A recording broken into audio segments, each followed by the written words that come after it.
Okay, so it basically happened when I was at university. I was just trying to look good, when I go for classes or when I go to church on Sunday.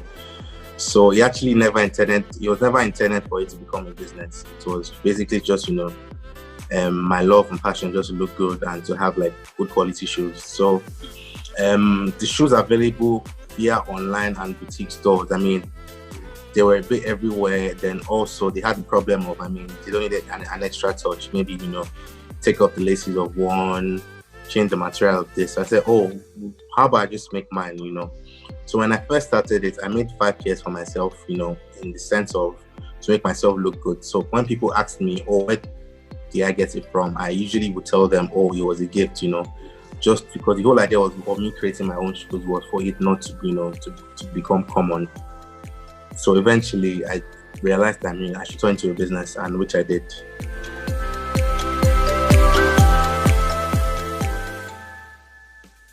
Okay, so Infamous by Judo, it's a men bespoke footwear line that ranges from slippers, sandals, shoes, belts.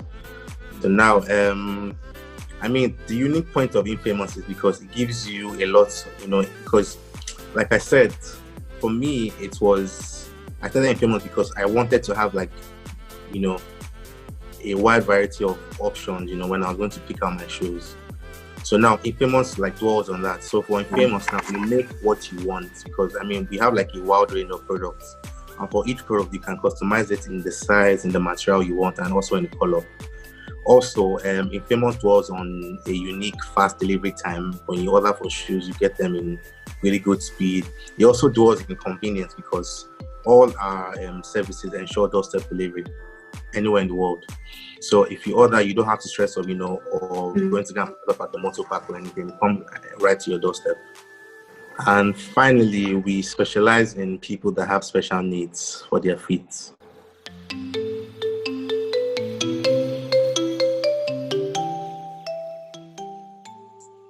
It's been very interesting. I'm never going to lie, because when I first started, it was really complicated. Because you have some people, because they feel like, oh, you're a small boy in code. They're always trying to cheat you, or trying to, sway you, just trying to, literally profit off you, majorly. But on the other hand, you also have some people, really nice people. They actually want to advise you that, oh, okay, no, don't get this material. Get this material instead. They actually try to, I don't know if because they have children or whatever reason they may have, but they try to encourage me. They tell me the right things to get. They try to give me some trade secrets too. So it's ups and downs. I'm not going to lie, but the major thing, it's fascinating because now it's a lot better, because now everybody has started to embrace the whole entrepreneurship as a millennial thing. So so now it's a lot easier than it once was.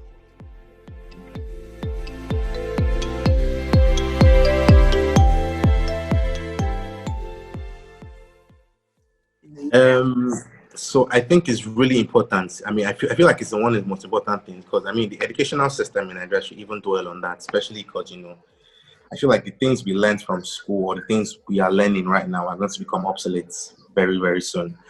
By studies show in the next 4 or 5 years, what you learned, becomes obsolete. So I feel like aside from acquiring skills, always staying updated on those skills, learning the newer ways, the newer concepts, the newer techniques, to make it more efficient is also very key.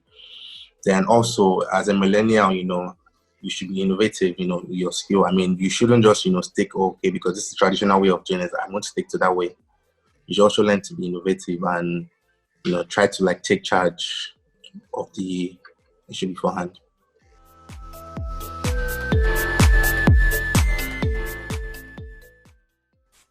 So I actually like Nigeria.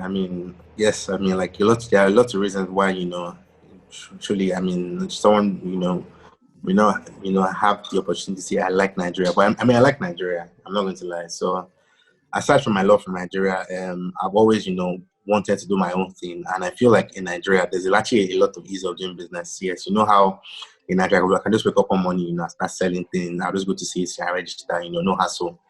The ease of doing business in Nigeria is wonderful. The ease, the legal requirements of it. But yes, Nigeria, has a lot of ups and downs. The things you learn in school, as per the periods you learn in school, may not really apply into the Nigerian markets.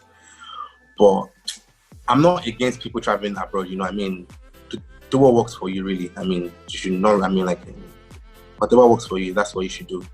But as for me, I tend to like Nigeria because I feel like, I mean, there's a lot of untapped potentials here and untapped, gold, and I'm really ready to like tap into that to build as a brand. Yes.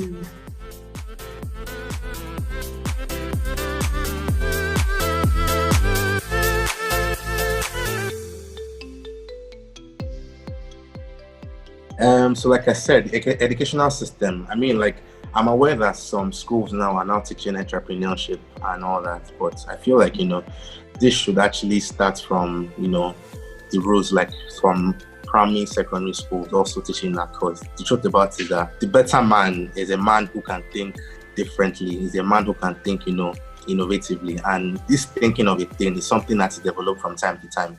So imagine someone that learns about entrepreneurship or learning entrepreneurship at primary school or at secondary school stage.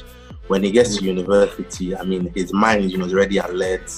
He's already used to changes. He's used to ways to adapt into the market and all that, as opposed to someone that just learnt it about a year ago and is trying to make the most out of it. Then aside from that, funding. I mean, lots of people have great ideas. I mean, if there was easier funding, and also ways to get this funding. There are lots of, there's actually a lot of, agencies, that offer this kind of funding, but people don't even know that. I mean, the information is very limited, or they feel, you need to know someone to get this funding in quotes. So I feel like if this kind of information is made more public, it's actually, put in the forefront of young people or, youths, it helps a lot, because I mean, yes, that there are a lot of funds, there are a lot of grants, but I mean, if we had testimonials from actual people, saying that, oh yes, I got this grant from this person, I got this grant from that institution, it would be a lot better.